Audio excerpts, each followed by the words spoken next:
Hello दोस्तों, स्वागत है आप सभी का एक नई वीडियो में। इस वीडियो में हम बात करने वाले हैं कि झारखंड में जो चतुर्थ वर्गीय भर्ती प्रक्रिया चल रही थी उसमें सरकार ने फिलहाल रोक लगा दी है। और जो भी भर्ती प्रक्रिया होने वाली थी उसमें भी रोक लगा दी है, यानी कि जो नोटिफिकेशन आने वाला था उसमें भी रोक लगा दिया है और जो नोटिफिकेशन आ चुका था उसमें भी रोक लगा दिया है। तो चतुर्थ वर्गीय भर्ती जो है उसके अंदर ही चौकीदार आता है। तो हो सकता है कि चौकीदार में जहाँ जहाँ अभी भर्ती प्रक्रिया पूरी नहीं हुई है या फिर ज्वाइनिंग नहीं हुआ है वहाँ पर भी रोक लग सकती है और कैंसिल भी हो सकता है, क्योंकि चतुर्थ वर्गीय भर्ती जितनी भी है सभी कैंसिल हो चुकी है। जितनी आई थी और जितनी आएगी सब कैंसिल हो गया है, क्योंकि झारखंड अभी चतुर्थ वर्गीय भर्ती के लिए नई नियमावली लाने वाली है।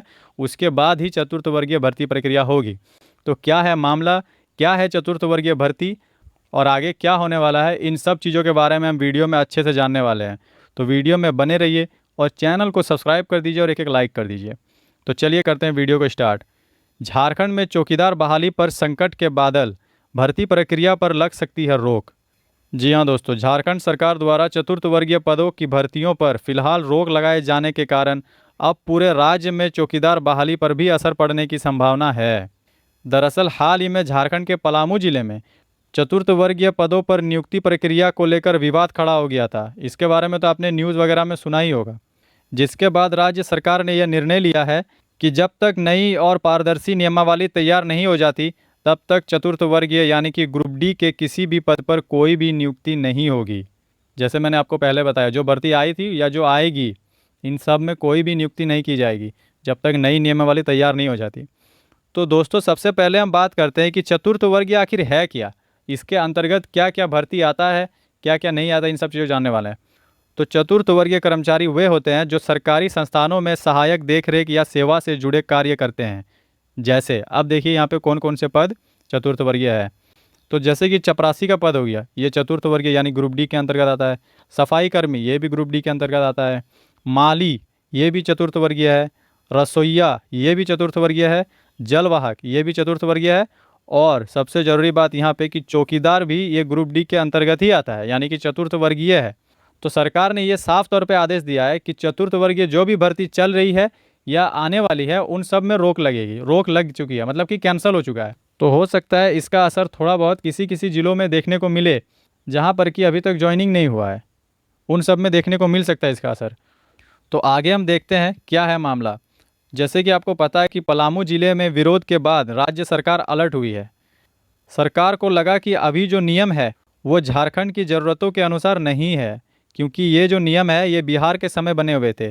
जो चतुर्थ वर्गीय भर्ती प्रक्रिया जो चल रही है ये नियम पुराना ही है, मतलब कि जब झारखंड अलग हुआ था बिहार से उससे पहले बना हुआ था। तो उस हिसाब से सरकार को ये लग रहा है कि ये जो नियम है ये झारखंड के लिए अनुकूल नहीं है, इसीलिए इसके लिए नया नियमावली की मांग की गई है। आगे देखिए, मुख्यमंत्री हेमंत सोरेन ने आदेश दिया है कि पहले नई नियमावली बने फिर ही किसी प्रक्रिया की बहाली हो। मतलब कि पहले नई नियमावली बनाने का आदेश दिया गया है, उसके बाद ही आगे कुछ होगा। मतलब चतुर्थ वर्गीय भर्ती प्रक्रिया जो भी है वो आगे नया नियमावली बनने के बाद ही होगी। तो नई नियमावली में क्या हो सकता है बदलाव, इसके बारे में जानते हैं। अब जो है सिर्फ परीक्षा, यहाँ परीक्षा हो जाएगा। अब जो है सिर्फ परीक्षा के अंकों से चयन नहीं होगा, लिखित परीक्षा के साथ साथ शारीरिक दक्षता और अन्य मापदंड जोड़े जा सकते हैं। मतलब कि आप सिर्फ दौड़ और परीक्षा से इसका रिजल्ट नहीं आएगा, उसके साथ साथ अलग कुछ फिजिकल भी ऐड किया जाएगा, उसमें नंबर दिया जाएगा, उसके बाद ही चयन किया जाएगा। ये नया रूल लागू हो सकता है।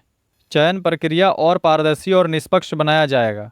यानी कि इसमें कहा गया है कि अगर हम फिजिकल में और भी ज़्यादा कुछ ऐड करते हैं, उसमें नंबर देते हैं और परीक्षा में भी नंबर देते हैं, तो इसमें हो सकता है कि पारदर्शी थोड़ा कम, मतलब कि ये जो खबरों में सामने आ रहा था कि बहाली प्रक्रिया में गड़बड़ी हुई है, ये सब अब सामने देखने को ना मिले। तो इसीलिए ये किया गया है। तो अब आगे क्या होने वाला है, तो नई नियमावली बनने के लिए क्रमिक विभाग को निर्देश दिए गए हैं कि अन्य राज्यों की प्रणाली को देखकर झारखंड के अनुसार नियम बनाएं। यह भी आदेश दिया गया है। उसके बाद नियम बनने के बाद कैबिनेट की मंजूरी ली जाएगी। मंजूरी मिलने के बाद ही फिर से भर्ती प्रक्रिया शुरू होगी। मतलब कि चतुर्थ वर्गीय भर्ती प्रक्रिया जो भी अभी रोक लगा है, तो उसके लिए जब तक नया नियमावली बन के कैबिनेट में मंजूरी नहीं मिल जाती उस चीज़ को, तब तक कोई भी आगे प्रक्रिया नहीं होगी। यानी कि ये प्रोसेस अभी लंबा चलने वाला है। तो ज्वाइनिंग में तो लेट होगा ही चौकीदार का।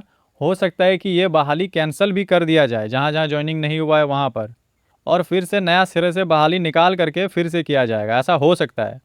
क्योंकि चौकीदार भी चतुर्थ वर्गीय के अंदर ही आता है। तो अगर आप चौकीदार का ज्वाइनिंग का इंतजार कर रहे हैं तो वो तो भाई अभी बहुत लेट होने वाला है, ये तो पूरा कंफर्म बात है। उसके बाद अगर आप ऐसे कैंडिडेट हैं जो सेकेंड लिस्ट का इंतजार कर रहे हैं तो इसमें भी आपको बहुत ज़्यादा रुकना होगा। या फिर उन सब के लिए मैं कह रहा हूँ जिन्होंने फॉर्म भरा था चौकीदार का, हो सकता है कि आपको फिर से मौका मिले, ये फॉर्म पूरी तरह से कैंसिल हो सकता है। क्योंकि चतुर्थ वर्गीय भर्ती प्रक्रिया अगर फिर से होगी, नई नियमावली आएगी, तो पुरानी नियमावली में कोई भी भर्ती नहीं की जाएगी चतुर्थ वर्गीय में। और चौकीदार भी चतुर्थ वर्गीय के ही अंतर्गत आता है। तो इसमें अगर कोई चेंजेस देखने को मिले तो ये चौकीदार में भी देखने को मिलेगा। और चौकीदार का भर्ती जहाँ तक पूरा नहीं हुआ है, जिन जिन जिलों में पूरा नहीं हुआ है, अभी ज्वाइनिंग बाकी है या तो सेकंड लिस्ट आने वाला है, उन सब में अभी रोक लग जाएगी। और हो सकता है कि आगे चल के देखने को मिले कि बहाली कैंसिल भी हो गया है। कुछ भी हो सकता है, अभी कुछ कहा नहीं जा सकता है कंफर्म। लेकिन जिस तरह का अभी हवा चल रहा है उससे पता चल रहा है कि अभी ज्वाइनिंग तो फिलहाल नहीं होगी और सेकेंड लिस्ट वगैरह कुछ नहीं आने वाला है।